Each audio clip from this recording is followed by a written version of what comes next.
कष्ट सहते रहते हैं फिर भी अब मिलने वाला, अब आनंद मिल जाएगा। जरा एमए पास कर ले, जरा सर्विस मिल जाए, जरा आप कलेक्टर कमिश्नर बन जाए, जरा आप 1 लाख 1 करोड़ हो जाए, ये जरा जरा करते करते हमारे अनंत जन्म बीत गए, लेकिन वो आनंद नहीं मिला जिसको हम खोज रहे हैं। इसका मतलब ये है कि हमने गलत दिशा अख्तियार कर ली है। हमने ये नहीं समझा कि हम जिसके अंश हैं उसमें आनंद है। ये माया के क्षेत्र में हमारा सब्जेक्ट नहीं, विषय नहीं बना। तो देखिए आंख, इसका विषय क्या है? रूप। कोई रूपवान पदार्थ होगा आंख से दिखाई पड़े। कैसा रूप? मटीरियल, प्राकृत। जो आंख प्राकृत, ये प्रकृति से बनी, पृथ्वी जल तेज वायु आदि से बनी है। इसलिए ये पंचमहाभूत के पदार्थों को ही सब्जेक्ट बनाते हैं। कान शब्द सुनता है, लेकिन कैसे शब्द? प्राकृत, माइक, मटीरियल। तो इस शरीर की इंद्रियां सारी की सारी प्राकृत है, इसलिए संसार को सब्जेक्ट बनाती है, विषय बनाती है। लेकिन आत्मा स्पिरिचुअल है, ईश्वर का अंश है। वो ईश्वर का विषय पाएगी तब आनंद मिलेगा। और हम लोग अपना आनंद चाहते हैं। अपना माने मैं का, मैं माने आत्मा। तो आत्मा का आनंद चाहते हैं और इंद्रियों का आनंद देते हैं, तो फिर कैसे समस्या हल हो? इलाज उल्टा हो रहा। क्योंकि संसार के पदार्थ में एक बीमारी है। किसी भी वस्तु के पाने के पहले उसके लिए प्रयत्न करने में कष्ट, नंबर 1। पा लेने पर उसकी रक्षा में कष्ट, प्लस उसके नष्ट हो जाने के भय में कष्ट, और जब नष्ट हो गया तो उसके वियोग में कष्ट। तीनों अवस्थाओं में कष्ट है। वो चाहे कोई पोस्ट हो, चाहे पैसा हो, चाहे कोई संसार की वस्तु हो। इसीलिए आप लोग सुनते हैं अमेरिका में 30% लोग वो पे इतना टेंशन है कि नींद की गोली खाकर ही सो सकते हैं, वरना सो ही नहीं सकते। इतना संसार है उनके पास, सब काम मशीनों से हो रहा है। लेकिन भीतर कितनी अशांति है। ये सब सामान इतना इकट्ठा कर लिया आपने, वो भीतर की शांति और सुख के लिए किया, या ये दिखाना है आपको छोटे देशों को कि हाँ देखो हम बहुत चैन से हैं। अरे तुम कहाँ चैन से हो? तुम तो चैन से नहीं हो, तुम तो अशांत हो। नीचे वाले लोग देखकर ये समझ सकते हैं कि अरबपति है, क्या ठाठ है, 50 कारें हैं, 50 फ्लैट है इसके, लेकिन तुम्हारी अपनी स्थिति क्या है? तो ये मैं आत्मा परमात्मा रूपी आनंद का अंश है, इसलिए नेचुरल आनंद ही चाहता है। और गलती यही कर रहा है ये कि शरीर को मैं मान लेता है, इसलिए शरीर के इंद्रियों के विषयों को दे दे करके आत्मा का सुख चाहता है। इतनी सी गड़बड़। देखिए, आंख का विषय रूप, कान का विषय शब्द, दोनों प्राकृत है क्या? लेकिन आंख का विषय कान से हल नहीं होता। अगर कोई कहे कान से हम देखेंगे, ऐसा नहीं हो सकता। इसके लिए इम्पॉसिबल शब्द का प्रयोग हो सकता। हाँ, कान में आप यंत्र लगा करके 1 करोड़ मील दूर की आवाज सुन ले, मान ले। आंख में खुर्दबीन लगा करके आप चंद्रलोक सूर्यलोक देख लेंगे, मान लेंगे। लेकिन नाक से आप देखें, आंख से आप सूंघे, ऐसा नहीं होता। जबकि सब प्राकृत है, तो फिर आत्मा का जो सब्जेक्ट है परमात्मा, उसको बिना प्राप्त किए आत्मा का सुख कैसे मिलेगा? मैं का सुख कैसे मिलेगा? अपना सुख कैसे मिलेगा? जो हम चाहते। ये पहला अध्याय है, यही गड़बड़।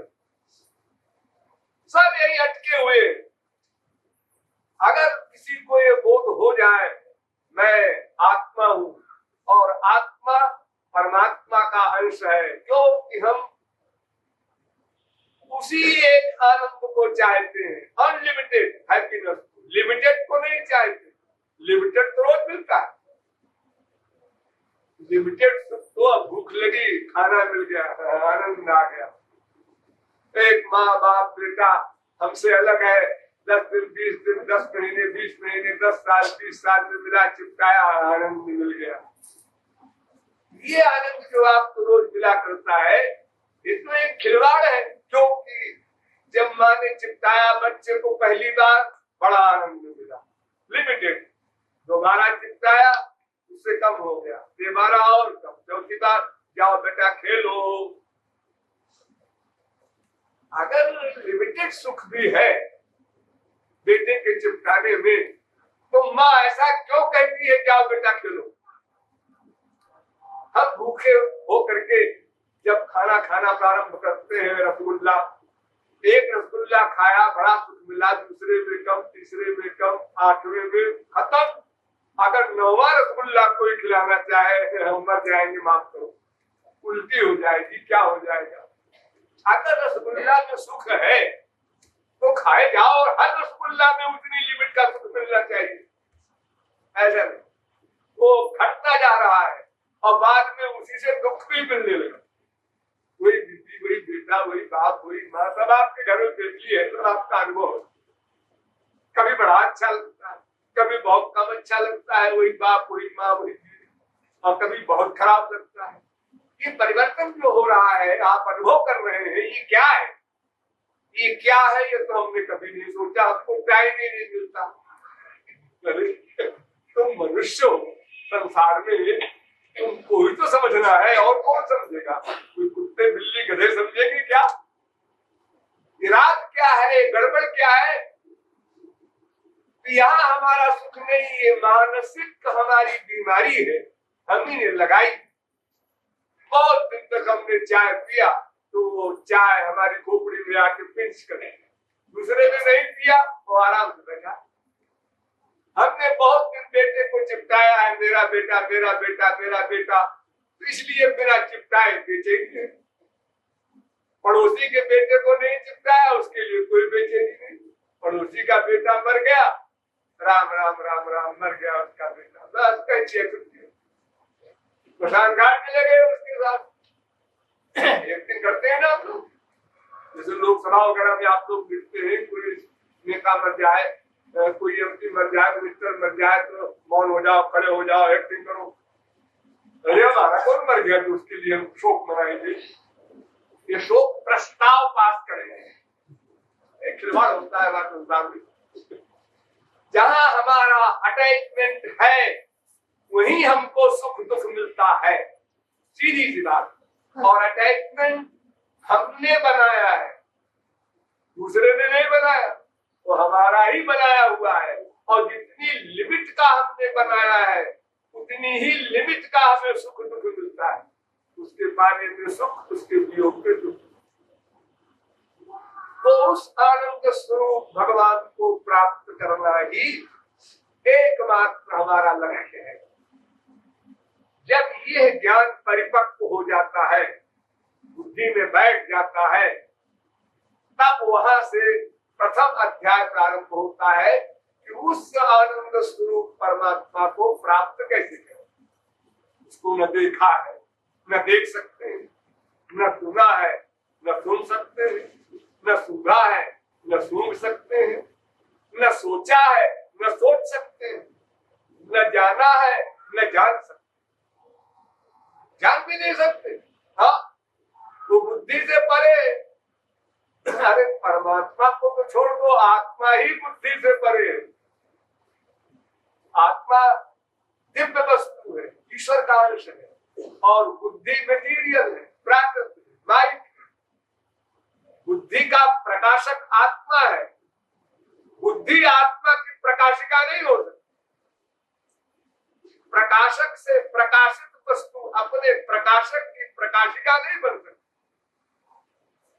इसलिए वेद कहता है इंद्रिय परार्थार्थ परम्परा परा बुद्धि बुद्धिरात्मा परा भाता परम कर्ता पुरुषा परा पुरुषार्थ परम किंचित आकाशता परागति। अर्थात इंद्रियों से परे उसके विषय, उससे परे मन, उससे परे बुद्धि, उससे परे आत्मा, उससे परे माया, उससे परे ब्रह्म ईश्वर। तो बुद्धि वहां जा ही नहीं सकती। अगर बुद्धि से कोई भगवान को जान ले, इस बुद्धि से, माइक बुद्धि से, तो फिर बुद्धि को भगवान मानना पड़ेगा, क्योंकि भगवान उसके अंदर में आ गया। बुद्धि ने पकड़ लिया भगवान को, इसलिए भगवान बुद्धि को कहना पड़ेगा। भगवान नाम की कोई और सुप्रीम पावर नहीं माननी पड़ेगी। इसीलिए सब शास्त्र वेद एक स्वर से कहते हैं भगवान बुद्धि से परे। तो क्यों जी, जब बुद्धि से परे है तो हम जान भी नहीं सकते, फिर मन तो उसके भी नीचे है, सोच भी नहीं सकते, फिर इंद्रियां तो और नीचे है, हम भगवान के दर्शन वगैरह कैसे करेंगे? सब इम्पोर्टेंट।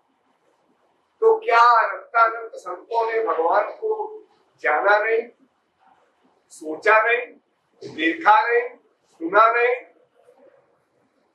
ये सब किया है, अनंत संतों ने किया, लेकिन अपनी माइक बुद्धि से नहीं, माइक मन से नहीं।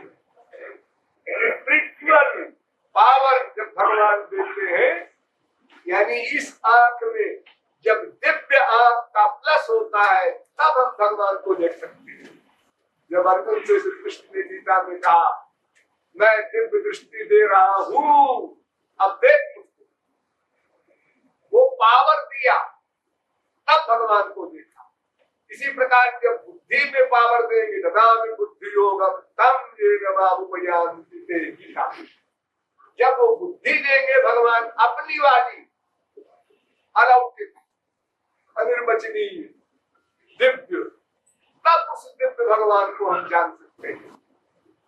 ये इंद्रिय मन बुद्धि जो माया से बनी है, ये भगवान के विषय में तो बहुत दूर की बात है, आत्मा के लिए भी सर्वथा अज्ञेय है, नहीं जान सकती, नहीं पकड़ सकती, नहीं पा सकती, कोई गति नहीं। तो उस परमात्मा को पाने के लिए इन इंद्रिय मन बुद्धि के द्वारा तो कोई चारा नहीं, सरेंडर है। हर शास्त्र वेद कहता है, राम स्वरूप तुम्हार वचन अगोचर बुद्धि पर, बुद्धि से परे, जो बुद्धि परतस्तु सा गीता। हर धर्म ग्रंथ, हर शास्त्र कहता है, ये तो बातों निवर्तन्ते अप्राप्त मनसा सह विद। जहाँ बुद्धि जाकर लौट आती है, वो सुप्रीम पावर है। फिर क्या किया जाए, और क्या किया उन लोगों ने, तुलसी, सूर, मीरा, कबीर, नानक, तुकाराम ने, जिन्होंने भगवान को देखा, जाना, पाया? उन्होंने कुछ किया? क्या किया? कुछ नहीं किया, यही किया है, कुछ नहीं किया। हाँ, और संत बन गए, दिया। जो कुछ नहीं करता वो महापुरुष बन जाता है, और जो करता है वो भोगता है, कर्मबंधन हो जाता है। देखिए, आपने गीता पढ़ी होगी, छोटी सी किताब। अर्जुन कहता है युद्ध नहीं करूंगा, और इधर बता रहा है युद्ध करूंगा तो ये सब पुरुष मरेंगे, तो इनकी स्त्रियां विधवा होंगी, तो कैरेक्टरलेस होगी, तो पाप होगा, नरक चलेगा, मैं ऐसी कुछ भी नहीं चाहती।